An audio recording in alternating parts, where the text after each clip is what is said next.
Yo, what's good everyone? Welcome back to another video. And in today's video, I'm going to be talking about how strong Soya Azashiro is. Soya Azashiro is the main villain in the Bleach novel Spirits Are Forever With You. And while rereading the feats displayed in this novel, I came across a bunch of things that can upscale a lot of characters and really made me rethink the scaling of 3000 Blood or Bleach. So make sure to stick around for that. And with that being said, make sure to like, comment, and subscribe. The main thing that makes Azashiro stand out among all powerhouses in Bleach is the fact that his Bankai, which has overpowered abilities, is always active, which completely contradicts the normal expectations of Bankai, which is typically reserved for dire and extreme situations, unless you're Toshiro.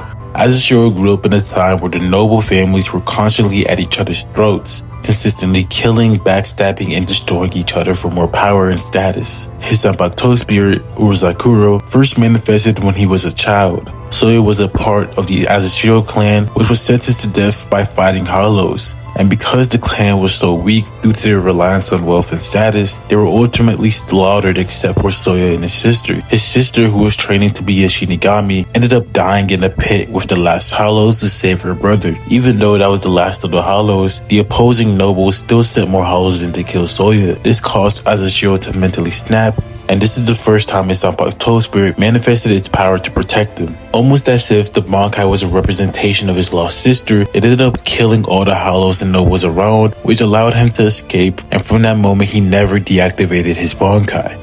This moment ignited his goal, as his sister's dying wish was for him to become a strong Shinigami, and from then on, his actions were to fulfill his missions as one. Azashiro's Bankai allows him to fuse with everything in his surroundings and control it. His internal world is not within him, but constantly fused with the outside world. Similar to how Shunshui's Zanpakuto spirit comes out when he activates Bankai and no one can see her except him. He can fuse limitlessly, and it's shown that he fuses with the entire Serite, parts of the world of the living, etc. And after fusing, he maintains connection with them at all times, and they become extensions of him. At the bare minimum, his Bankai gives him Rishi and Kishi manipulation on a grand scale, and any other type of manipulation you can think of. And Azashiro combines his abilities to create unique ways to fight. Some more abilities he has is invisibility, intangibility, and any object he fuses with, he can increase their capabilities. At one point, he fused with a helicopter. With Satai Yugo, he can fuse with the body of an opponent and inflict internal injuries. And when he fuses with people, he can absorb them and incorporate their powers into his own. He gains nigh omniscience after fusing into spaces. He can hear, sense, and watch everything that's happening.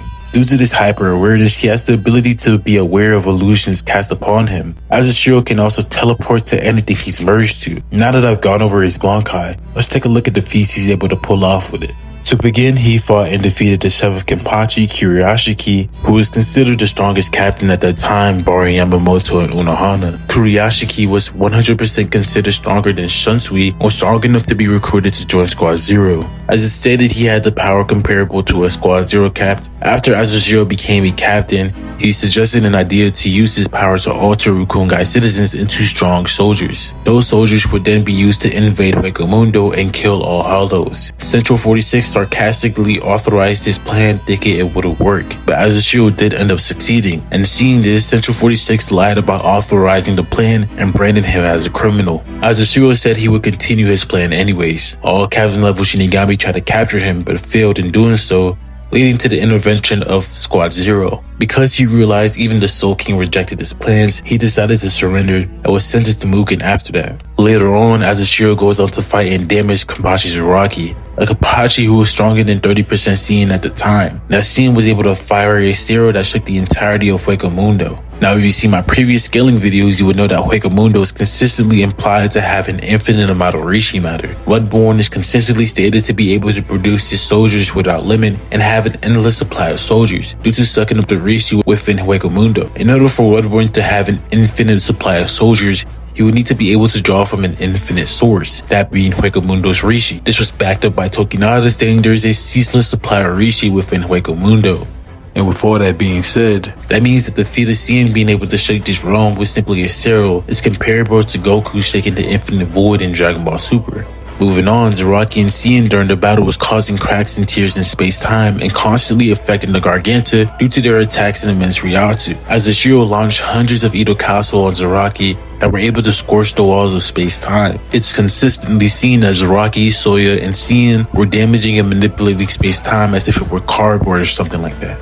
When Azashiro reversed his Shikai, all the Rishi he fused with compresses into one spear, which density and power surpasses even the Sokyoku, the same Sokyoku that was stated to overwhelm everything in existence and destroy the Soul Society. Even if you don't want to take these statements literally, at bare minimum the Sokyoku is multiple times stronger than the Kido Cannon. The Kido Cannon is a high-intensity energy weapon powered by Kido. It was powered by around 180 Father Shinigami. In the movie, it was capable of destroying the Valley of Screams. The dimension at bare minimum had a star in it, but it had enough energy to pull both the Soul Society and World of the Living, and which would easily stem into the multi-galactic universal levels of power. After Azashiro and Zaraki collided, it stated that the energy produced was powerful enough to bisect the very Bankai itself and cause a storm to rage in the Garganta. So it goes on to spam hundreds of Ikido as Zaraki, which completely fills the Bankai. The cumulative power of the Ryatsu emitted from those Kido were capable of destroying the Bankai's walls. To put this into perspective, there were several explosions caused by Sina that stopped the collision of the Soul Society and World of the Living, but it didn't destroy the Bankai, and the Bankai was expected by the villains to survive the combined destruction of the two dimensions. The idea of them destroying both worlds is reiterated multiple times, which means the massive attack from Azashiro was significantly stronger.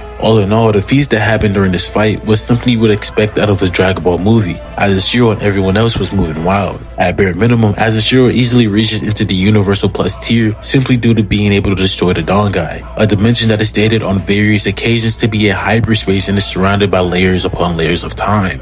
A dimension that was stated to survive the collision of the Soul Society and the World of the Living. Now, the Bankai is really a fifth dimensional structure, so you can make an argument that Azashiro and characters that scale 2 and above him are on that level. This is supported by the countless of times Kenpachi, Sien, and Soya manipulated, destroyed, and tore apart space-time like it was nothing. It seems that when Bleach characters reach a certain threshold of power, being able to do the feats performed and spirits are forever with you is a baseline thing. Now, given the time of this novel, which was between the Fullbring and Fake Art Kurotown arc, and the level of power Soya has, these feats and scaling significantly upgrade a lot of characters in Bleach. For example, Fullbring Ichigo, Unohana, Yamamoto, Base Aiton, Gremmy, etc. And it's not necessarily an upgrade or some grandiose outlier, because this would be consistent for the feats displayed around the time. Gremmy was capable of imagining outer space, which can be described as the physical universe beyond Earth's atmosphere. Yamamoto was capable of passively destroying the Soul Society. Fullbring Ichigo was casually destroying dimensions.